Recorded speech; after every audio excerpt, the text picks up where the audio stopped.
Talk about a really cool evolution that gets us out of just playing the scale sort of up and down with no purpose, right? We're over here. We don't really know what those notes mean to the tonal center. We don't know what they mean harmonic landscape, and we're really just guessing. It's almost like syllables, not even words, right? We're not really even saying anything. What's really cool is, this happens pretty early in our mentorship, is we end up switching. And now we're paying attention to every single note, what they mean to the tonal center, what they mean over whatever chord it is that we're playing, that progression, which is great, right? Now we need to make another shift, and that's what I want to talk about here, is that not all words in a sentence are created equal. Not all notes in a melody need to be created equal, more so in an improvisational solo. So if I have something like this, A major,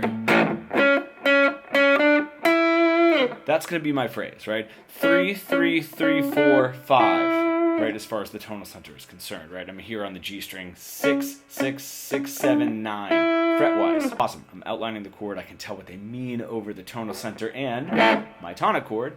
But, I mean, rhythmically and how I'm holding the note out, it sounds like each one of those is just as important. Now, when I'm speaking, words like to, pronouns, whatever it is, they're not as important as the meat of the phrase. So we can do the same thing here, right? What we're going to do is rhythmically push the speed up. Now, we're not talking about shredding here, right? But one thing that's really cool, when I do that, it takes the emphasis, not as important, not as significant as I go a little faster. The best part is when I do that, I open up my rhythmic window. It makes things more interesting, and I can even lower and play like whole notes, half notes, dotted half notes, and it won't get super boring because I'm pushing up the speed up here with 16th, 32nd notes. So just take that phrase, right? I'm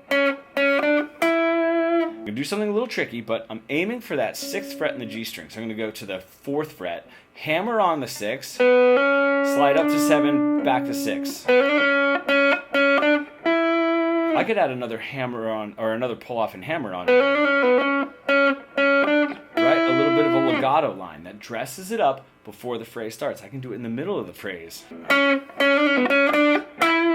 Right? I can put that kind of a legato line anywhere to push that speed up and allow the listener a little bit of rhythmic variation without losing the phrase itself. Now, if you are stuck in that really boring, robotic guitar solo plateau that we all get stuck into, you really want to bridge the gap between your creative ideas and what you're able to play, becoming fully fretboard fluent, comment pro below and we can get started.